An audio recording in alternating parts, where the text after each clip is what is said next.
DeSantis is not a stranger to public scrutiny. The governor continues to receive backlash from his controversial policies, including an abortion ban, revised gun laws, and the decision to curb spending on diversity initiatives at colleges and universities. With concerns still lingering around Florida's election laws, Florida organizers are ramping up efforts to ensure black and brown votes count ahead of the presidential race. Joining me now to discuss the work being done is Corinne Freeman. She is the executive director of Future Coalition. Welcome to the Griot. Talk to me about what's being done right now to get the vote out, particularly in black and brown communities. Well, right now, a lot is being done to get the vote out. We're doing heavy listening across the state of Florida, multiple groups that are state-based, multiple groups that are national-based, really just hearing the issues that Black Floridians are seeing on a day-to-day basis, listening deeply in those communities so that we can actually create policies and address those issues on the campaign trail with our ads and all that we plan to do to get the Black vote out when the time comes.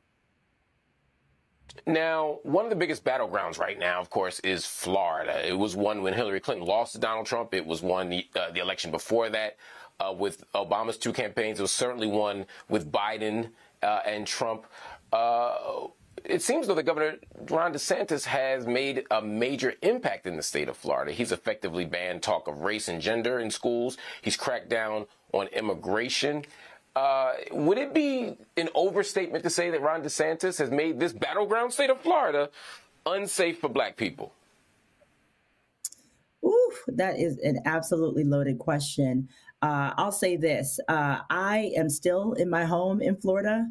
All of the people that I came to Florida knowing are still here in Florida. But I will say that Ron DeSantis is trying his absolute hardest to make Florida as uncomfortable as he possibly can for Black people, and definitely scaring off people who were interested in moving to Florida during the pandemic who are Black. But to say that we, the Black communities that do exist here, we have ourselves. We are rallying around each other. We show up for a community for one another, and we're committed to really staying here and enduring the fight. And a fight it's going to be, and it's not just for the issues we just talked about. There's so many things going on right now in the state of Florida. Right now, for example, in Jacksonville, there's an ongoing hate crime investigation into a Dollar General shooting. 3 black people were targeted inside. Florida already has a hate crime law, but it's not a comprehensive hate crime law. What justice, if any, do you expect in this case?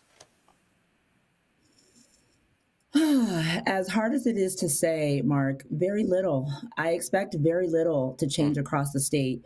Understanding who our governor is, the state of the courts, the state of the legislature right now as it stands, unless we start winning some elections and we have Democrats who are able to fill up Florida Supreme Courts and Democrats start winning legislative races, I anticipate, unfortunately, more of the same. When we win those elections, I'm saying win, I'm going to name it and claim it. When we win those elections, how should the laws be changed? That is a really great question. So one, getting rid of these like stop woke acts that are negatively impacting all of Florida's children by prioritizing disinformation in Florida schools, right? By having some economic impacts on businesses, right? Allowing businesses to pay Florida a bit more so that everyday Floridians are able to actually receive benefits from the state that we are deserving. I believe that we need to see some definite police oversight, state police oversight, and across counties, and across the counties of Florida, so that Black Floridians are able to feel like they can exist here safely. What is the Future Coalition?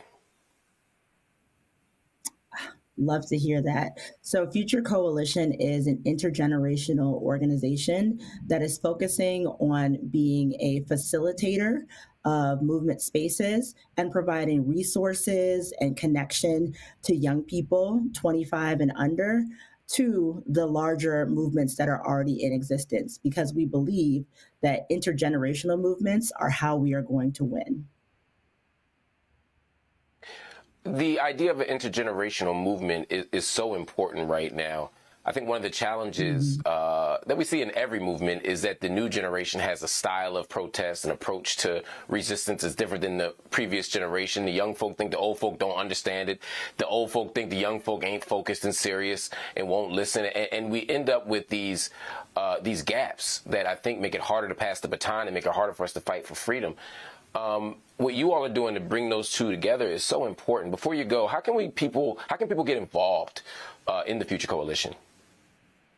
Well, we need you guys to visit futurecoalition.org, sign up for our email programs. You can also follow us on Instagram at Future Coalition. Those are the best ways for you all to get involved with us. I love it. Everybody, make sure you do that because this is important work that must be pursued. Corinne Freeman, thank you for joining me. She, of course, is the executive director of Future Coalition. Follow them on all social media platforms if you're so inclined.